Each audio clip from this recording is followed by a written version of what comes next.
Hello everyone, welcome back to Crystal Clear. और guys, इस साल अगर आप क्लास 12 में मैथ्स में 100 आउट ऑफ 100 स्कोर करना चाहते हो तो हमारे चैनल को सब्सक्राइब कर लीजिए। बिकॉज इसमें आपको ना अब बहुत ही इजी वे में समझाया जाएगा। अगर आप ट्यूशन नहीं भी लेते हैं तब भी आप 100 आउट ऑफ 100 स्कोर कर सकते हैं। बिकॉज हम आपके साथ हैं बच्चों, डरने का नहीं बिल्कुल भी। और ये बिल्कुल फ्री ऑफ कॉस्ट है, तो आप सब्सक्राइब कर लीजिए, ठीक है।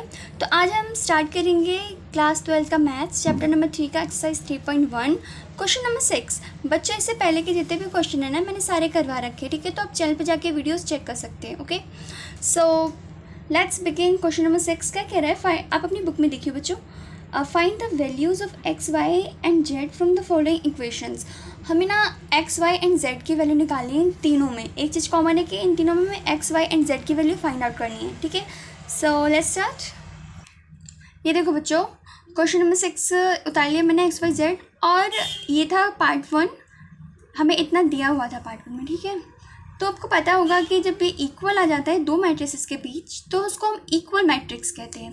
इक्वल मैट्रिक्स मतलब इसकी वैल्यू सेम, इसकी वैल्यू सेम, इसकी वैल्यू सेम, इसकी वैल्यू सेम तो नहीं कह सकते बच्चों, पर इक्वल कह सकते हैं। मतलब हम इसको इक्वल रख सकते हैं। ओके, तो देखो हमने वाई की जगह क्या रखा है 4, तो वाई की जगह 4, जेड की जगह जेड के प्लेस पे यहाँ पे z है तो यहाँ पे प्लेस पे 3 है। इक्वल मैट्रिक्स है ना, तो z इज इक्वल टू क्या रख सकते हैं हम 3।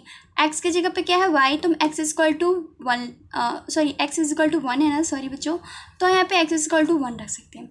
तो हमारी x y एंड z की वैल्यू तो निकल गई, और 5 की जगह पे क्या है 5 ही है, पर हमें 5 का यहाँ पे कोई काम नहीं है।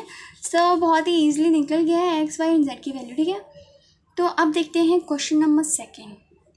तो क्वेश्चन नंबर 2 बच्चों कुछ ऐसा है, और आपको बिल्कुल भी डरने की ज़रूरत नहीं है कि ये कैसे करेंगे, थोड़ा मुश्किल है।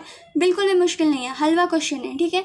आओ देखते हैं कैसे करेंगे। चुटकियों में करोगे आप बच्चों, देखो कैसे करना है। मैंने कहा था ना कि ये इक्वल मैट्रिक्स होता है, आपको इसको इक्वल रखना होता है। तो बस हम वही करेंगे, रूल फॉलो करेंगे, हम इसको इक्वल रखेंगे। तो एक्स, इसकी जगह मैंने ये एक्स प्लस वाई इकट्ठा था ना, इसकी जगह मैंने 6 रखा है। 5 प्लस जेड की जगह 5 था, ये रखा है। x plus Y, sorry x into Y की, ये इक्वल मैट्रिक्स है। X Y is equal to 8 रखा है मैंने यहाँ पे, ठीक है। तो बच्चों देखो, यहाँ पे हमें वाई को अकेला करना था। आप x या y किसी को भी अकेला करना है यहाँ, तो मैंने y को अकेला किया है। y को अकेला करने के लिए मुझे x को इधर ले जाना पड़ा, तो ये माइनस में आ गया, ठीक है। तो अभी मैंने सिर्फ फिलहाल y की मैं वैल्यू ये मान रखी है। और अब देखो कि अब हमें z की वैल्यू निकालनी है। तो ये बहुत ही सिंपल से z की वैल्यू तुम इजीली चुटकियों में निकाल सकते हो। क्यों बच्चों, आप हो ना मेरे होशियार बच्चों।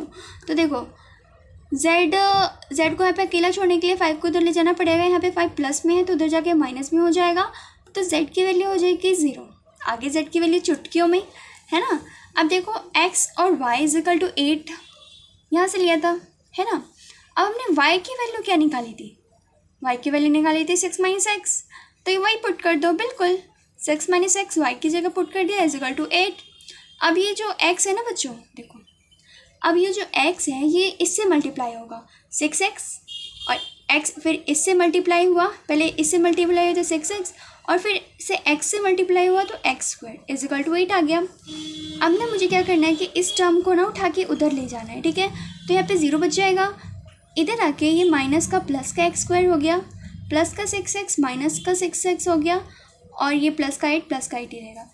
बच्चों अब आप क्लास 12 में हो और आपको ये तोड़ना तो आता है ना कि इसको हम स्प्लिट कैसे करते हैं इस टर्म को। और अगर नहीं आता है तो चिंता की कोई बात नहीं है, क्योंकि मैं हूँ आपके लिए यहाँ, तो मैं आपको सिखा देती हूँ। देखो हमें क्या करना होता है ना कि इसको इसके आगे वाले टर्म से मल्टीप्लाई करना होता है। यहाँ पे कुछ नहीं है, मतलब यहाँ पे 1 है, तो 8 को 1 से मल्टीप्लाई करेंगे तो क्या आएगा, देखो यहाँ पे 8 को 1 से मल्टीप्लाई करेंगे तो 8 ही आएगा, ठीक है। तो बच्चों हमें 8 का मल्टीप्लिकेशन ढूंढना है। 8 का मल्टीप्लिकेशन क्या हो सकता है, 4 और 2, 4 2 जा 8 हो सकता है, ठीक है बच्चों।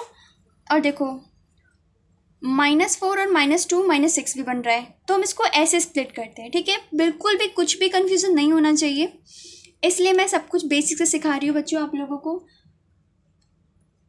-4x -2x प्लस में 8, ठीक है। यहाँ तक समझ में आया बच्चों।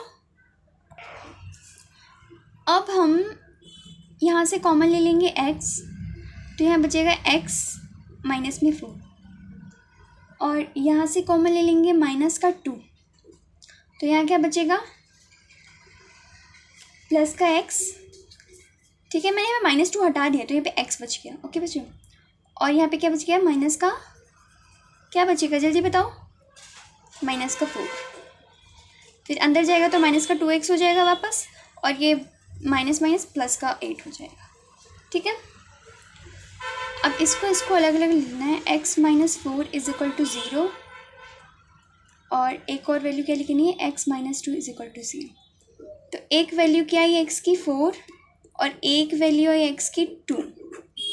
ठीक है, यहाँ पे 2 वैल्यू ये है x की, तो देखो क्या करना है, x की वैल्यू पुट कर देनी है। एक बार क्या पुट करनी है, एक बार 4 पुट करनी है हमें।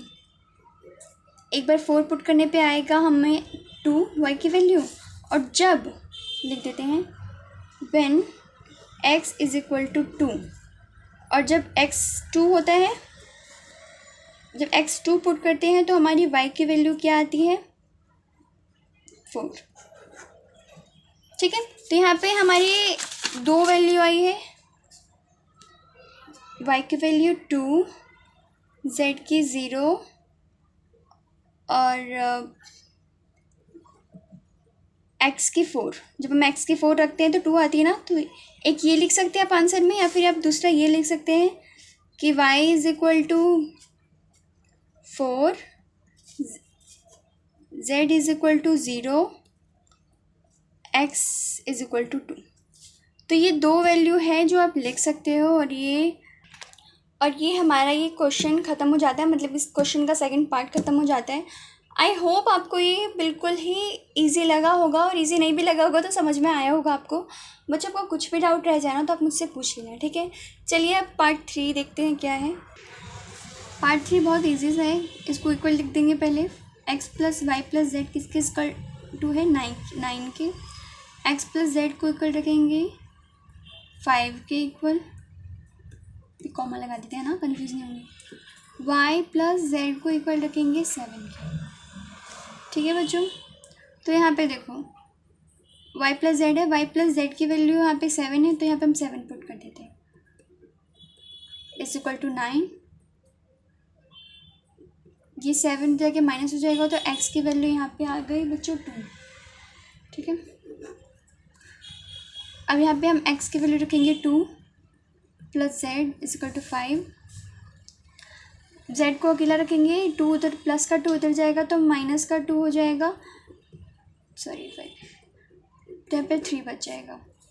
यहाँ पे हमने y की वैल्यू नहीं पता तो y लिख देंगे। z की वैल्यू क्या निकालिए, 3, ये 3 उधर जाके माइनस हो जाएगा, 7 - 3, तो y की वैल्यू आ गई 4।